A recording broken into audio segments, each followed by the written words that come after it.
미슐랭 가이드라는 책자가 있습니다. 프랑스의 타이어 회사인 이 미쉐린이 어떻게 하면 이 타이어 판매를 좀 늘릴까 고민하다가 사람들이 자동차를 많이 타게 하면 되겠구나 생각을 하게 되었습니다. 어떻게 하면 사람들이 자동차를 많이 타게 하면 할 수 있을까? 여행을 많이 다니게 하면 되겠구나. 어떻게 하면 사람들이 여행을 많이 다니게 할 수 있을까? 맛집을 소개하면 좋겠구나. 그래서 사람들에게 사실은 본사의 영업이익을 올리기 위해서 시작된 아이디어가 사람들에게 소위 유명한 맛집을 알려주는 이 가이드 책이 됐습니다. 현재는 미슐랭 가이드라고 하는 이 책자가 세계 최고의 레스토랑을 소개하는 미식 가이드북이 되었습니다. 이 책은 레스토랑을 구분을 하는데 원스타, 별 하나에서부터 별 3개까지 이렇게 구분을 합니다. 그러니까 가장 좋은 레스토랑, 가서 후회하지 않을 레스토랑을 별 3개, 3스타를 준다고 합니다. 여러분, 우리의 신앙도 이렇게 구분이 되고 정도가 있습니다. 어떻게 보면 우리의 신앙은 우리의 인생과 같다 할 수 있습니다. 사람이 태어납니다. 태어나면 다른 사람의 도움을 받습니다. 유아기가 있죠. 신앙에도 유아기가 있습니다. 그러니까 유아기는 그냥 받는 것입니다. 하나님으로부터 은혜를 받습니다. 하나님의 도움을 받습니다. 근데 이 유아기의 특징은 받는데 고마움을 모른다라는 것입니다. 그냥 당연한 것입니다. 엄마 아빠가 나에게 밥을 주는 것 당연하듯이 그 고마움을 모르듯이 하나님으로부터 은혜를 받는데 그 은혜 받는 것에 대한 고마움을 모르는 것입니다. 유아적인 신앙이라 할 수 있습니다. 성장을 하려면 장성한 신앙의 상태에 이릅니다. 장성한 신앙이란 은혜를 아는 것이죠. 부모의 고마움을 아는 것입니다. 근데 그 고마움을 아는 정도에서 끝나는 것이 아니라 그 고마움에 보답하는 것입니다. 내가 이렇게 큰 은혜를 하나님으로부터 받았다. 이 받은 은혜를 내가 어떻게 보답할까? 그 받은 은혜를 알 뿐만 아니라 보답하는 신앙, 장성한 신앙입니다. 이 장성한 신앙에도 좀 정도가 있습니다. 은혜에 보답하되 그 은혜에 보답하는 가장 최고봉, 믿음의 최고봉은 희생하는 것입니다. 가장 중요한 것을 드리는 것입니다. 여러분, 무엇이 가장 중요할까요? 우리에게 있어서 무엇이 가장 중요할까요? 여러분, 돈이 중요할까요? 돈보다 더 중요한 것이 있습니다. 건강 중요합니다. 내 건강이 가장 중요할까요? 더 본질적으로 가장 중요한 것이 있습니다. 생명입니다. 생명을 드리는 것입니다. 최고의 신앙은 생명을 드리는 신앙입니다. 믿음의 최고봉이라고 할 수 있습니다. 성경을 보면 하나님께 생명을 드리는 죽음을 두려워하지 않는 신앙이 있습니다. 흔히 순교적 신앙이라고 할 수 있습니다. 일사각오의 신앙입니다. 내가 죽으면 죽으리라고 하는 그 순교적 자세의 신앙을 말합니다.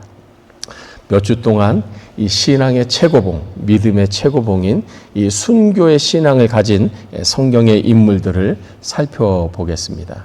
오늘은 그 첫 번째 사람으로 다니엘이 아니라 그의 세 친구입니다. 사드락과 메삭과 아벳느고입니다. 이 다니엘과 그의 세 친구인 사드락, 메삭, 아벳느고는 어떤 인물인가? 여호야김 왕이 남유다를 다스린 지 3년째였습니다. 성경에 왕 이름이 나오고 연도가 나올 때에는 이것이 그 이후에 나오는 사건은 실제 역사 가운데 일어난 사실이다라는 것을 암시적으로 가르쳐 주는 것입니다. 이 여호야김 왕이 남유다를 다스렸을 때 북쪽에 있는 바벨론에 느부갓네살 왕이 대군을 이끌고 이 예루살렘을 정복하기 위해서 성을 에워쌉니다. 큰 대군이었기 때문에 이 예루살렘 성 남유다가 이길 수 없음을 하고 항복을 합니다. 근데 이 느부갓네살 왕은 이 남유다의 왕족이나 귀족의 자녀들, 그 중에 특별히 좀 똑똑한 자녀들을 선출을 해서 바벨론 나라로 압송을 해 갑니다.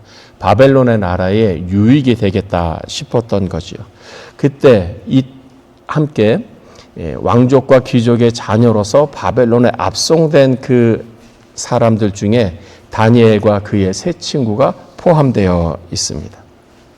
오늘 말씀은 이 다니엘서 3장에 나오는 말씀으로 이러한 내용입니다.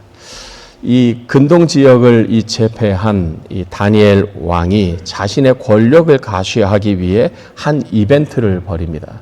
그 이벤트는 높이가 한 30m 정도 되는 큰 신상, 그 신상을 금으로 만들어서 모든 자기 나라에 있는 지방 관료들을 모아다가 그 금 신상에게 절을 하게 합니다. 자기가 만들었으니 자기에게 충성하라는 것이죠. 그 의미가 달려 있는 것입니다. 그리고 엄포를 놓듯이 경고를 합니다. 모든 관료들은 이 신상에 절을 해라. 만약에 절을 하지 않는다면 그는 풀무불에 들어가서 죽게 될 것이다.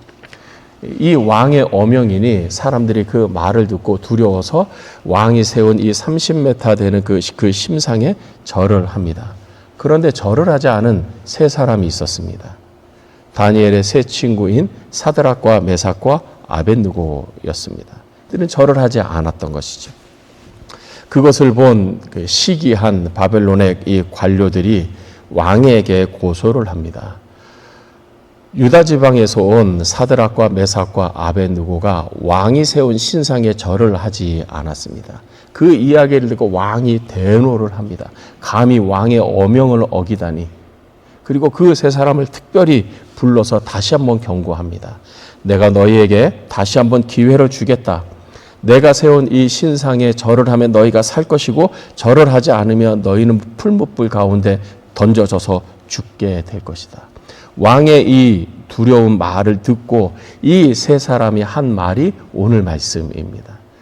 이런 배경에서 이 말씀이 기록이 되었습니다. 우리 오늘 말씀 한 번 더 읽겠습니다. 시작. 사드락과 메삭과 아벳느고가 왕에게 대답하여 이르되 느부갓네살이여 우리가 이 일에 대하여 왕에게 대답할 필요가 없나이다. 왕이여 우리가 섬기는 하나님이 계시다면 우리를 맹렬히 타는 풀무불 가운데에서 능히 건져내시겠고 왕의 손에서도 건져내시리이다. 그렇게 하지 아니하실지라도 왕이여 우리가 왕의 신들을 섬기지도 아니하고 왕이 세우신 금 신상에게 절하지도 아니할 줄을 아옵소서. 여러분 얼마나 용감한 말입니까? 얼마나 담대한 말입니까? 이 세 사람이 왕에게 말하는 것입니다. 우리는 절하지 않을 것입니다. 우리가 절을 하지 않아서 왕의 말씀대로 풀무불에 던져진다면 하나님이 우리를 그 풀무불, 용광로 같은 그 풀무불로부터 우리를 구원해내실 것입니다. 설령 우리를 건져내지 않으신다 하더라도 우리가 풀무불 가운데서 불타 죽는다 할지라도 우리는 금 신상에 절하지 않겠습니다. 죽을지라도 우리는 절하지 않겠습니다. 왕이 이 말을 듣고 대노했습니다. 명령을 내립니다. 불을 평소보다 7배나 더 뜨겁게 하라. 그리고 이 세 사람을 묶어서 그 불 안에 던져버려라. 그럴 만도 하지요. 왕의 어명을 어겼으니 그럴 만도 합니다. 왕의 어명을 받고 이 세 사람이 줄에 묶인 채로 이 뜨거운 용광로 같은 불 속에 던져집니다. 그런데 그곳에서 놀라운 기적 같은 일이 일어납니다. 왕이 풀무불에 타서 녹아질 것을 예상을 하고 이 세 사람을 봤는데 왕이 기대한 것과 정다른 일이 그 풀무불 가운데서 일어납니다. 왕이 소리를 지르면서 이렇게 말합니다. 우리가 던진 사람은 세 사람이 아니었느냐? 그런데 어떻게 네 사람이 불 속에서 자유롭게 걸어 다니고 있느냐? 더욱이 이 네 번째 사람의 모양은 신들의 아들과 같도다. 불에 녹아서 타서 없어질 것이라고 기대하고 던졌는데 그 기대하고는 정반대의 이 사람들이 자유롭게 돌아다니는 것입니다. 이 세 사람뿐만 아니라 신의 아들과 같은 사람이 이들과 함께 다니는 것입니다. 급히 이들을 건져 올립니다. 그리고 말하는 것입니다. 너희들의 믿는 하나님이 참으로 살아계신 하나님이구나. 하나님을 찬양을 하는 것입니다. 여기서 우리가 생각해 볼 것이 있습니다. 이 사드락과 메삭과 아벳느고의 믿음은 어떤 믿음이냐? 이들은 어떤 믿음이냐? 두 가지로 설명할 수 있습니다. 오늘 말씀을 통해서 17절에 왕이여 우리가 섬기는 하나님이 계시다면 우리를 맹렬히 타는 풀무불 가운데서 능히 건져내겠고 왕의 손에서도 우리를 건져내시리이다. 이들은 하나님을 구원하시는 하나님으로 믿었어요. 하나님이 나를 구원하실 것입니다. 이 풀무불 같은 죽음에서도 나를 구원해 내실 것입니다. 구원의 하나님으로 믿었습니다. 근데 이들에게 또 다른 신앙이 있습니다. 9절 설령 하나님이 그렇게 하지 아니하실지라도 우리는 왕에게도 왕이 세운 그 신상에도 절하지 않겠습니다. 죽음을 각오한 신앙입니다. 순교 신앙이죠. 또 하나 생각해 볼 것이 있습니다. 그렇다면 이 세 사람은 어떻게 이런 믿음을 갖게 되었는가? 여러분, 사람이 아무리 용감하고 아무리 당당해도 죽음 앞에서는 비겁해지는 법입니다. 자기 생명을 잃을 만한 상황에서는 양보하고 발을 빼는 법입니다. 왜? 죽으면 모든 것이 끝나니까. 그런데 이 세 사람은 설령 내가 죽을지라도 저는 절하지 않겠습니다. 죽음을 각오하는 거죠. 일사각오의 신앙이죠. 어떻게 이런 믿음이 이들에게 생겼는가? 어떻게 이런 믿음을 갖게 되었는가? 젊은 사람들의 객기였는가? 아니면 즉흥적이었는가? 자신의 한 말을 끝까지 하던 자존심으로부터 나온 고백인가? 그 앞부분에 보면 그렇지 않다라는 것을 우리는 알 수 있습니다. 이들이 이런 믿음을 가지고 고백을 한 데에는 이전에, 이 일 이전에 하나님의 살아계심, 하나님의 구원을 이들이 이미 경험했기 때문에 하나님을 경험했다는 것입니다. 하나님의 살아계심을 경험했습니다. 하나님의 구원과 하나님의 은혜를 이들이 경험을 했어요. 그 경험에 기초해서 이런 고백을 하는 것입니다. 다니엘 2장에 이런 내용이 나옵니다. 이 바벨론의 느부갓네살 왕이 어느 날 꿈을 꾸었습니다. 그런데 이 꿈이 예사롭지 않은 꿈입니다. 이 꿈이 뭔가 자신에게 두려움을 주는 그런 꿈입니다. 그 꿈이 무슨 뜻일까? 이 꿈을 이해하려고 애를 쓰고 애를 쓰는데 도저히 꿈의 그 의미를 잘 모르겠습니다. 그래서 이 느부갓네살 왕이 바벨론 지역의 지혜자들, 여기서 말하는 지혜자들이라는 것은 신의 힘을 빌려서 지혜를 발휘하는 사람들을 다 모읍니다. 예를 들면 박수무당, 아니면 마술을 행하는 사람, 점쟁이들, 주역하는 사람들, 신의 힘을 빌려서 일반 사람들이 할 수 없는 그거보다 더 높은 지혜를 가진 사람들, 그 사람들을 다 불러 모읍니다. 그리고 그들에게 이렇게 말합니다. 내가 한 꿈을 꾸었다. 너희들의 도움이 필요하다. 내가 무슨 꿈을 꾸었는지 알아내라. 그리고 그 꿈의 해석을 내게 말하라. 그러니까 이 소위 신의 힘을 빌려서 지혜롭다고 하는 이 사람들이 다 반색을 하는 것입니다. 아니 왕이요, 우리가 꿈은 해석할 수 있습니다. 그런데 왕이 꾼 꿈을 우리가 무슨 재주로 알겠습니까? 꿈의 내용을 우리에게 말씀해 주십시오. 그러면 우리가 해석을 하겠습니다. 왕이 들을 때에는 사기꾼들인 거죠. 여러분, 꿈 해석은 삼척종자도 다 해요. 주관적이기 때문에. 그러나 꿈의 내용을 말하는 것은 그것은 하나님만이 하실 수 있는 일이죠. 왕이 다시 한번 다그칩니다. 아니다. 내가 꾼 꿈을 이야기를 해라. 그리고 해석을 해라. 그렇지 않으면 너희 모두가 다 죽을 것이다. 그동안 거짓말하고 사기쳤다는 거지. 모든 사람이 다 죽게 되었습니다. 근데 이 중에 다니엘과 이 세 친구도 포함이 되어 있었어요. 지혜자들 부류에 들어갔기 때문에. 그 이야기들은 다니엘이 왕에게 가서 이야기합니다. 왕이여, 왕이 꾼 꿈을 제가 알아내겠습니다. 그리고 해석이 무엇인지도 왕께 말씀드리겠습니다. 제게 시간을 조금 주십시오. 왕에게 그렇게 말하고 다니엘과 세 친구가 모여서 이야기를 하고 기도를 합니다. 이 네 사람이 기도를 합니다. 기도한 후에 하나님께서 밤의 환상 중에 다니엘에게 느부갓네살 왕이 꾼 꿈이 무엇인지를 가르쳐 줍니다. 그리고 그 의미도 해석하게 합니다. 다니엘이 왕에게 갔습니다. 왕이 이러이러한 꿈을 꾸셨지요. 그 꿈의 의미는 이러합니다. 왕이 놀라는 것이죠. 자기가 꾼 꿈, 아무에게도 이야기하지 않은 꿈을 다니엘이 말합니다. 세 친구가 말을 했어요. 그로 인해서 다니엘은 이 바벨론의 총리가 되었고 이 세 친구들은 지방의 관료가 되었습니다. 오늘날로 한국어로 말하면 도지사 정도 된 것이죠. 관직에 오르게 되었습니다. 죽을 위기에 처해 있었는데 하나님께서 이들을 도우심으로 꾼 꿈이 무엇인지 알게 하시고 그 해석을 하나님이 가르쳐 주심으로 죽음에서 관직에 오르는 성공을 경험하게 된 것입니다. 이들에게는 이런 경험, 하나님의 살아계심에 대한 경험, 보이지는 않지만 하나님이 자기를 도우셨고 죽음으로부터 구원하셨다고 하는 생생한 경험, 체험이 있었던 거예요. 그래서 죽음을 불사한 것입니다. 하나님이 내게 이런 은혜를 베풀어 주셨는데 제가 어떻게 하나님을 배신할 수 있겠습니까?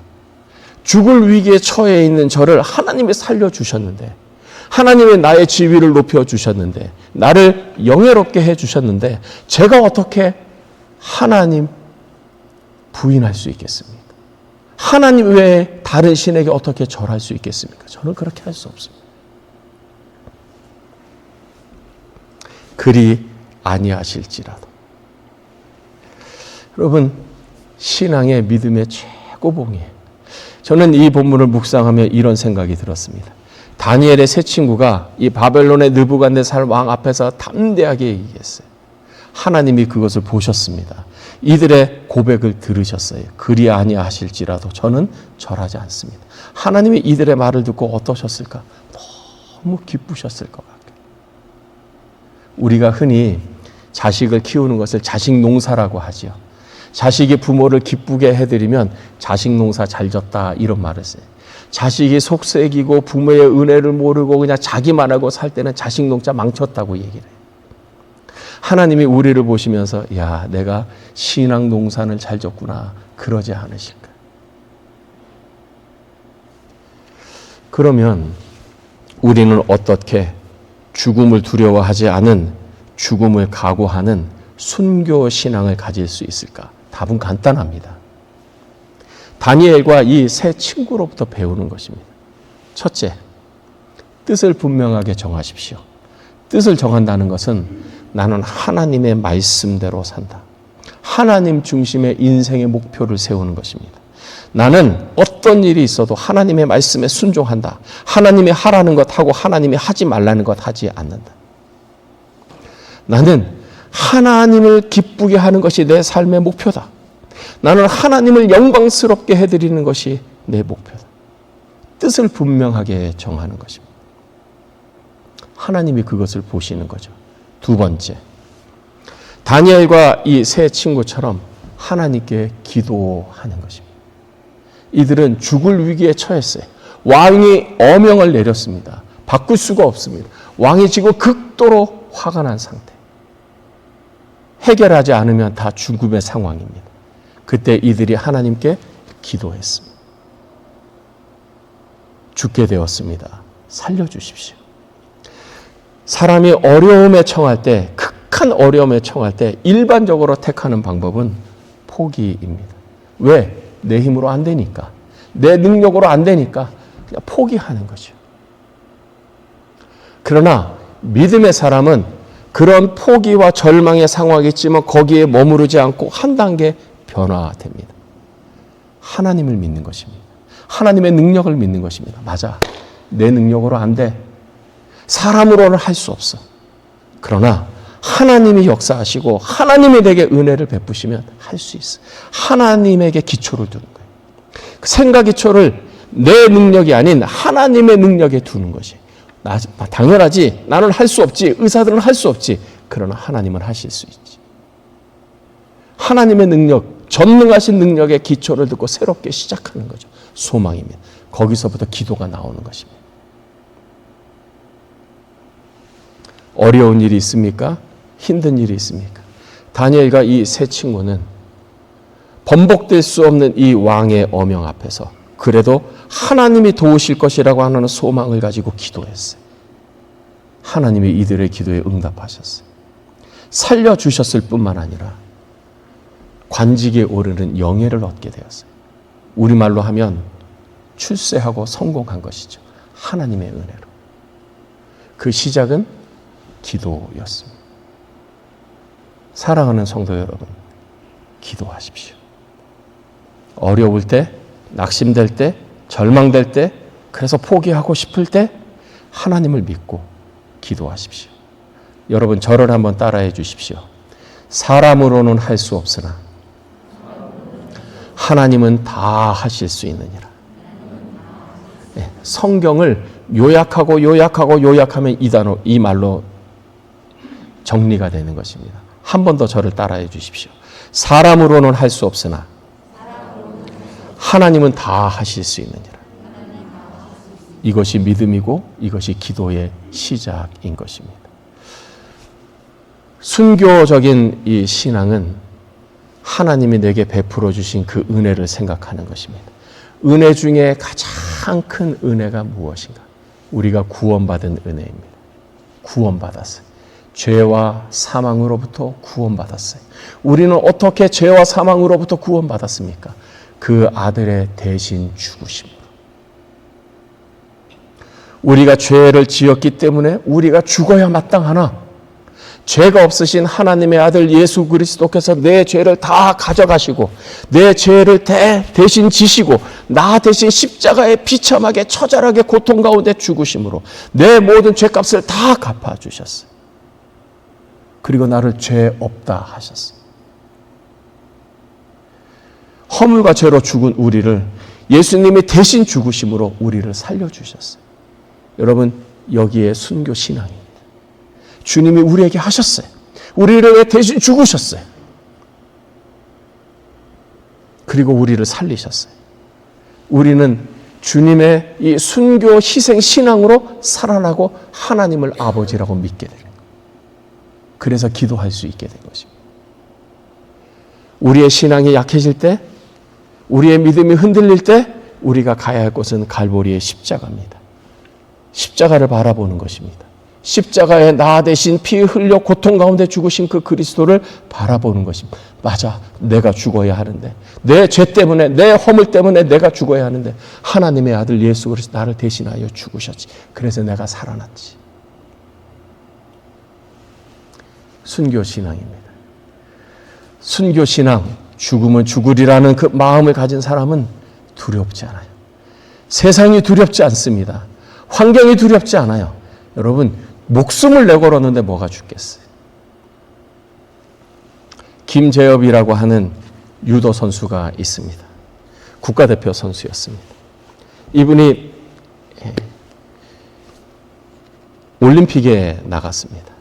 한국 대표로 나가서 계속해서 승리해서 결승전에 도달했습니다. 결승전에서 일본 선수를 만났는데 그만 지고 말았어요. 은메달을 딴 거죠. 어떤 사람들은 야 그래도 은메달이 어디야 라고 할 텐데 자기는 자기가 정말 용서가 되지 않았어요. 너무 억울했던 거죠. 왜? 그동안에 어떤 피땀을 흘려가면서 했던 그 노력이 자기가 기대한 것에 미치지 못한 거예요. 고민을 했어요. 내가 왜 금메달을 못 땄느냐? 내가 죽기 살기로 했는데 왜 내가 금메달을 못 땄느냐? 고민하다가 답을 찾았어요. 내가 죽기 살기로 해서 안 됐구나. 죽기로 해야 되겠구나. 죽을 각오로 해야 되겠구나. 모토를 바꿨어요. 죽기 살기로 한다. 죽기로 한다. 그 다음 올림픽 때 금메달을 땁니다. 그러니까 유명한 말을 남겼어요. 이 김재엽 선수가. 죽기 살기로 했더니 안 됐는데 죽기로 했더니 됐습니다. 여러분, 신앙도 마찬가지. 하나님은 우리의 마음을 아십니다. 우리가 어떤 삶의 태도, 어떤 신앙의 태도로 살아가는지 알아요. 하나님이 우리에게 기대하시는 것. 내가 너에게 생명 줬는데 넌 나를 위해 생명 주면 안 되냐? 나는 너를 위해 죽었는데 너는 나를 위해 죽을 수 없느냐? 너의 생명이 나보다 더 그렇게 귀하냐? 주님이 물으실 거예요. 두려워하지 마십시오. 실패를 두려워하지 마십시오. 어려운 환경과 고난과 문제를 두려워하지 마십시오. 그 모든 것들이 다 하나님의 손 안에 있습니다. 여러분, 죽는 것 두려워하지 마십시오. 우리는 어차피 죽으면 다 천국 가요. 하나님을 경외하는 마음으로 모든 것들을 두려워하지 않는 이 순교신앙, 그리 그렇게 하지 아니하실지라도 저는 하나님을 믿는 신앙을 포기하지 않겠습니다. 하나님이 이 고백을 귀하게 받으시고 역사하실 줄을 믿습니다. 이곳에 있는 우리 모두가 다 이 일사각오의 신앙, 순교의 신앙으로 설령 그렇게 하지 아니하실지라도 저는 절하지도 아니할 줄을 아옵소서. 하나님을 기쁘게 해드리는 믿음의 최고봉에 도달하는 우리 모두가 되시기를 주님의 이름으로 축복합니다. 기도하겠습니다.